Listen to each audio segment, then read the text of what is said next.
Hey Bob. Yeah. So I was wondering if I could act like that you were in prison. I'm the interrogator.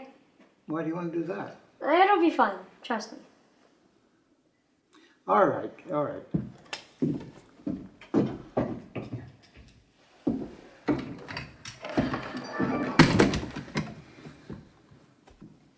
All right. So I'm gonna tie you up. No, you're not going to tie me up. Yes, I am. No, you're not going to tie me up. But, you know, when I was in prison, I had to wear ankle chains and handcuffs, and You're right. So I should tie you. I don't do that. No, I don't do that anymore. Even in play, it's not fun for me. All right, fine. All right. So you betrayed your country?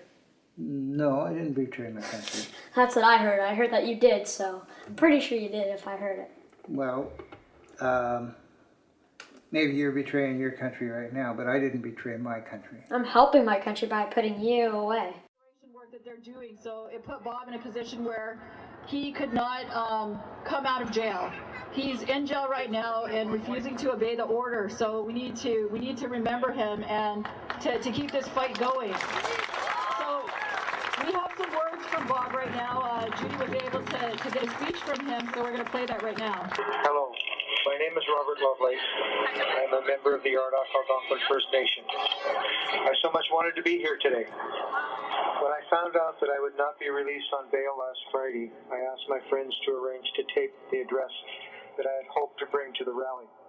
Hey fellow YouTubers, it's me, River, and my teacher gave me an assignment and I have to do a drawing of a relative's life story, so I chose my father, Robert Lovelace, but we call him Bob, and I chose him because he's an inspiration to me and he did a lot of amazing stuff in his life, so that's why I chose him, and I'd like to interview him and maybe talk to some of his friends, and I'll post the drawings out soon. Alright, see you then. My name is River Lovelace. I'm the one you just heard. I live in a land close to Kingston, Ontario, Canada. It's not really my choice to live away from the city, but my father, Bob, loves it out here. We farm here, we raise our own chicken, and cook on fire every once in a while. It's not that bad to live off the land. It's actually kind of fun. You may still think my life is pretty boring, though. Yeah, I get it. But as I said in the video, Bob has got a pretty interesting life story. I'm going to talk to him, and possibly a couple of his friends, about his experience and do this drawing thing. So Bob, where were you born? I was born in St. Louis, Missouri, which is along the Mississippi River in the United States. What were your parents like? They were good parents, I think, for the most part. And my father was a white man, and my mother was an Indian. So, a lot like you, I grew up as a half-breed, as a mixed-blood person. And, you know, at school, kids can tease you about that. And some kids will say, yes, you're an Indian. Other kids will say, no, you're not an Indian. You don't look like an Indian. When you're mixed blood, you're like a bridge. You connect both the white world and the Indian world. And like bridges, you get walked on. People don't take you seriously for being white, or they don't take you seriously for being Indian. So when did you come to Canada? I came to Canada when I was 21 years old. How come you went? How come you came to Canada? So you want to know why I came to Canada? Yeah. Well, I came because I was resisting the draft. I was resisting being inducted into the military. At that time, the Vietnam War was going on. That's a long story, but I felt that what was happening in Vietnam was a lot like what had happened to Native people in the Americas. You know, we were colonized by the American government as it grew and expanded, and our people were moved off of their land. And so I felt it was a lot like that conflict, and so I didn't want to take part. I didn't, you know, although I'd grown up in the United States, and I had loyalty to the United States, I still felt that it was wrong to fight a colonial war against other people, particularly people who were really not able to defend themselves very well. So did you refuse to save your country?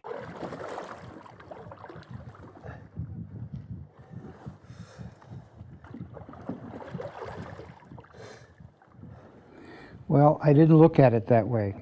The United States is perhaps one of the most powerful countries ever. And it wasn't a matter of standing up and protecting. It wasn't a matter of self-defense. I do believe in self-defense, but that wasn't it. So would you say that you like Canada more than the U.S.? Yes and no. You see, Canada and the United States are both colonial countries. They've developed and they continue to make profits on the exploitation of people outside of their borders as well as people within their borders.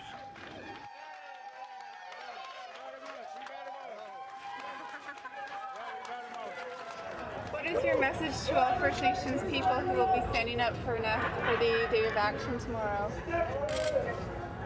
We can overcome. We can put an end to colonialism in this country, and we can live as brothers and sisters with all the people, all of our neighbors.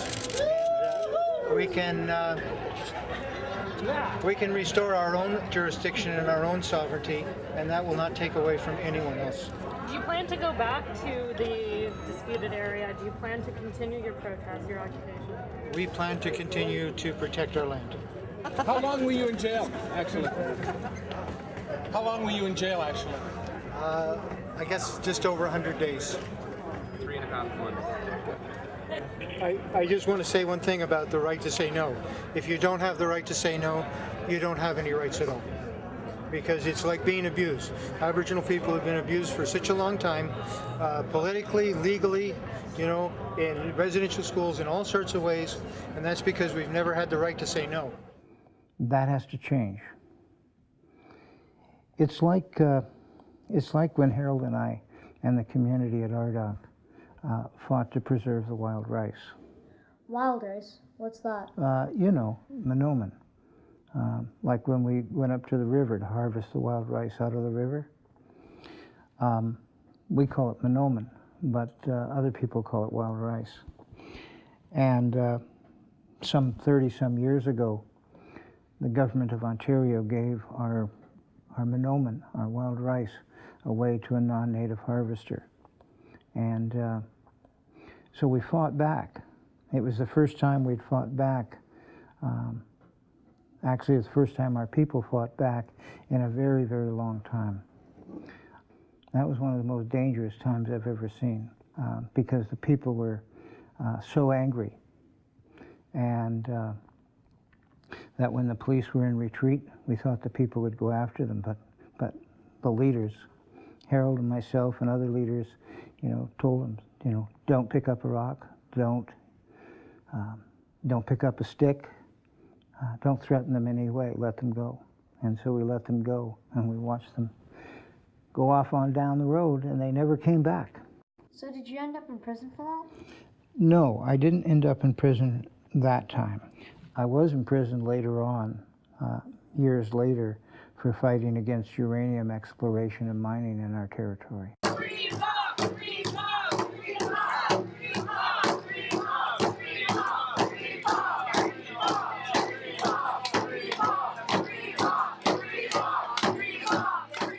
Department of Global Development Studies at Queen's University, where Bob has been teaching Aboriginal Studies courses since about 2001. He has been a regular and very popular instructor. I've got a stack of letters here from students, which I'll read one quote from momentarily. Bob has never used his position as an instructor in our courses as a pulpit to forward an agenda.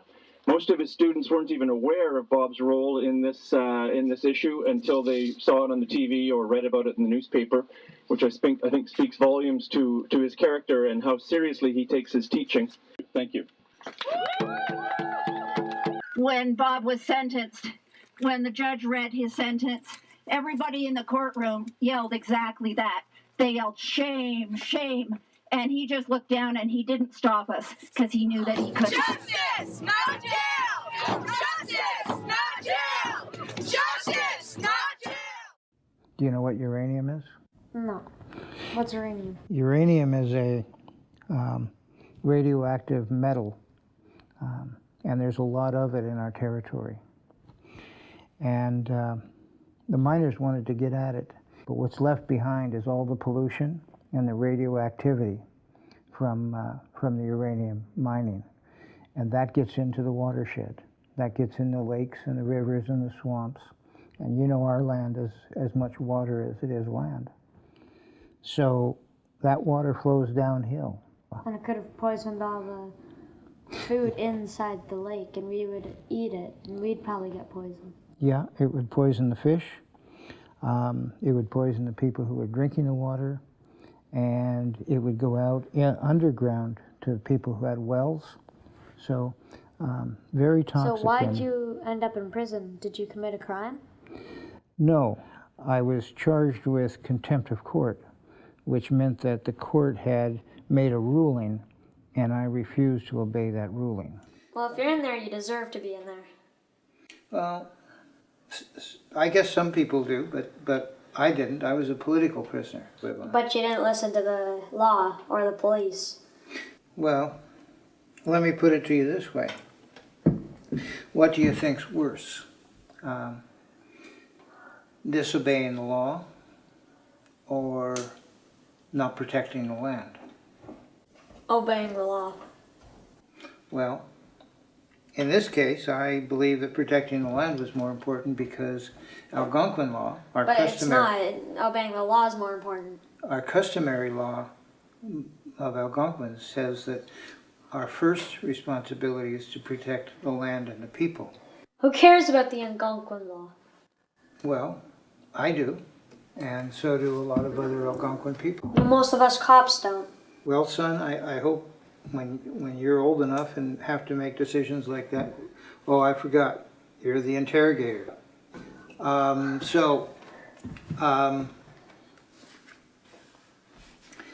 Let's stop and do a lesson here. No, I don't think we should do a lesson because I have limited time. TikTok, so make it quick. I don't think that when you grow up, you should teach your children to just do any old thing to the land and be worried about the consequences of the government putting you in prison. You should raise your children to be smart enough and brave enough to stand up. What do you think? I don't agree, but I'm sure that you're teaching your children to disobey their own country. No, I'm teaching them to abide by Algonquin law. Sorry, no.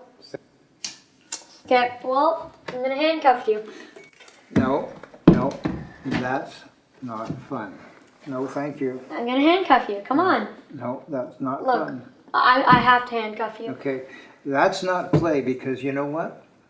So many people in the world are put in prison and handcuffed. Well, I still have to handcuff you. Because of their political rights and because they But the reason why they're strongly handcuffed is so support that to they protect- don't kill people. Okay, game over.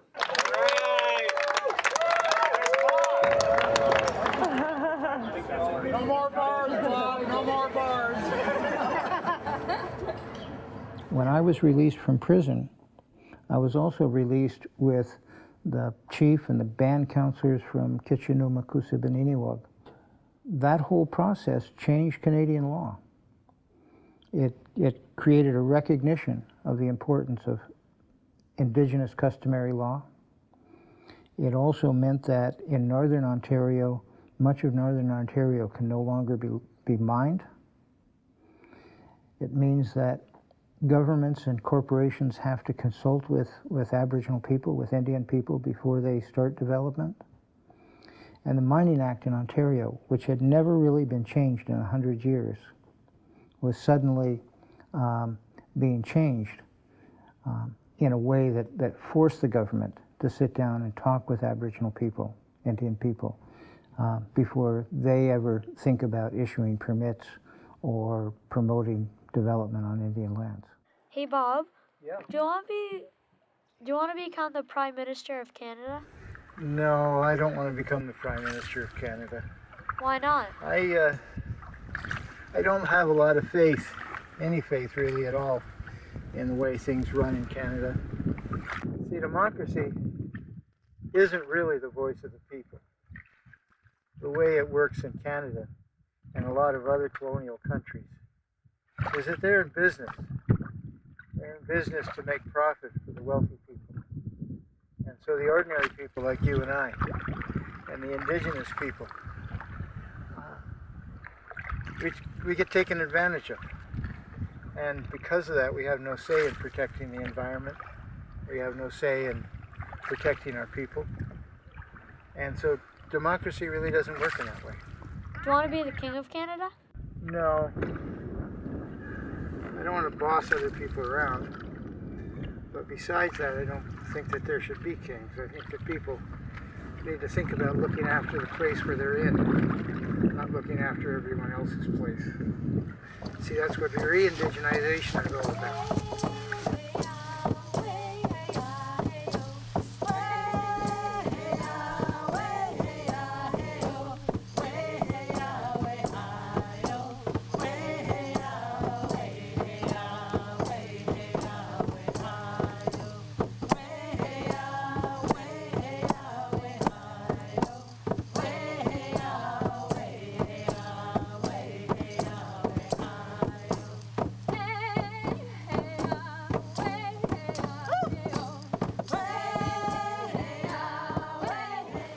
What does re-indigenization mean?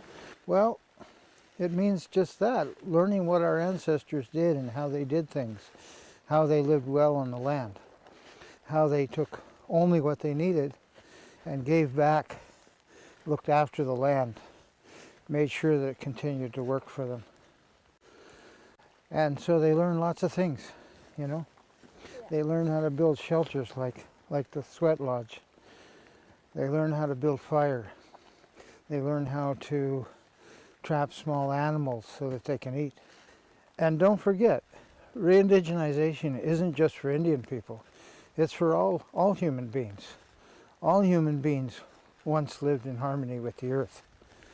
And so the things that we need to learn, we learn about our local place. We learn about how this very, very land functions. But people live in different places. Some people live in the desert, some people live in the mountains, some people live by the ocean. And so they have to learn about their place. They have to learn to look after their place in the way that it is. What do you think? You want to go down here? Sure. All right. It's also important not to just think of your own situation. Protecting your land and protecting your culture locally is really, really important. But there's other times when you have to look further afield. You have to look at the international picture. There's many people in this world who are oppressed by colonialism. But they're too far from us. Well, we can influence the colonial policies of Canada that contribute to that oppression. And we can also take part by going to those places. Is that why you went to Gaza? Yes, that's why I went to Gaza. Because the people in Gaza are oppressed the same way that our people were oppressed. Anishinaabe de Bwewen. In my language, stay human. Anishinaabe de Bwewen. My name is Robert Lovelace. I'm a member of the Ardoch Algonquin First Nation. That's an indigenous community in the Ottawa Valley of Canada. I'm proud to be a member. I'm proud to be the indigenous member on the Canadian boat.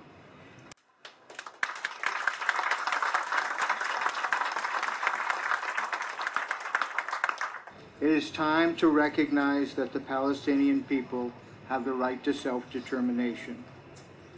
Palestine, the Gaza, is the largest concentration camp in the world. It is the largest Indian reserve that I've ever seen.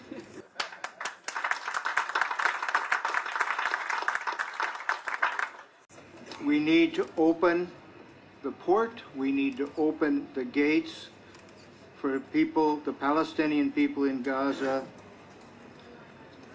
and allow a civil society to grow and prosper. It is the only salvation from the effects of colonialism.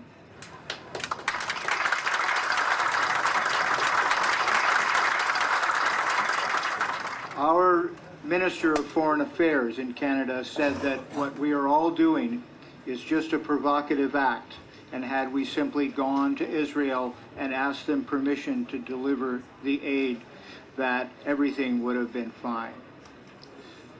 As Indigenous people, one of the things that we've learned about colonialism and how to fight it is you never ask the oppressor for permission.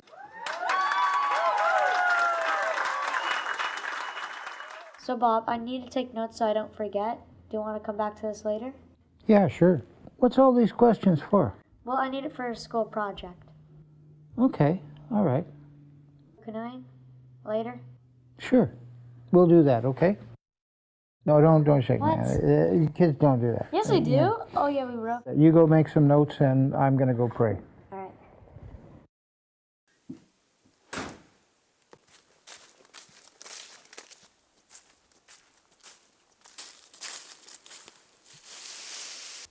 Hey Bob, I saw you praying today. Is that part of your religion? Yes. Muslims pray 5 times a day, or at least we try to. How come you converted yourself to Islam? I converted to Islam because it made sense to me.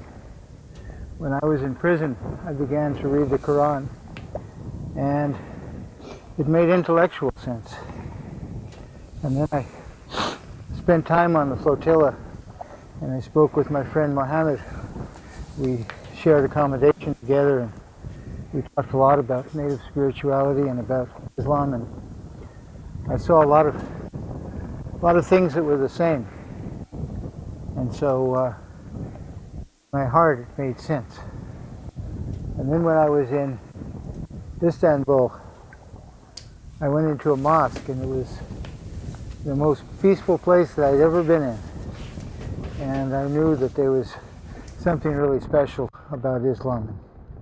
So when I came home, I began to go to Friday prayer with the students at the university. And I began to read the Quran more and more. And that's why I converted. It's a lot like the fact that in our traditional spirituality, we believe in the Kijamanadu, the Great Spirit. That's the creator of all things. And in Islam, we simply call the creator of all things Allah. Do you pray to Jesus? No, we don't pray to Jesus. Jesus is a prophet in Islam, and he came to teach and to warn people and to submit to the one God. But he's not the Son of God. In Islam, the prophet of Islam, the one who received the Quran, the teachings directly from Allah, is Muhammad. Muhammad, the prophet, is the last word. The Creator has sent among all the people of the world prophets and guiders, people that warned of not living well, the consequences of that. And those prophets have been listened to by some, and also neglected by many others. Can we not fight the bad guys without religion? The answer is difficult because you can resist power. You can resist power without spirituality. But you can't successfully have an outcome. You can't have a successful outcome. Because if you resist power without spirituality, then you become like the oppressor. You know, as Frantz Fanon says, you simply, take on the oppressor's characteristics. Unless you have a spiritual grounding, unless you recognize that your life is not your own. Yes, it's your own to live and to make decisions, but you didn't give yourself life. You didn't bring your existence into being. And so to have control or to have a positive outcome, you have to have spirituality. In our geography class the other day, we learned about nomads. Nomads travel from one location to another. They live in the nature, they pray to their God, and they fight the corrupt people in the city. Bob lives his life like a nomad. That's probably why he loves it outside the city. Well, it's not like he does not go to the city every once in a while, so I guess he is something in between. Between cultures, between nations, between religions, and between politics. He is in between. A bridge type of a thing. And like bridges, you get walked on. People don't take you seriously for being white, or they don't take you seriously for being Indian.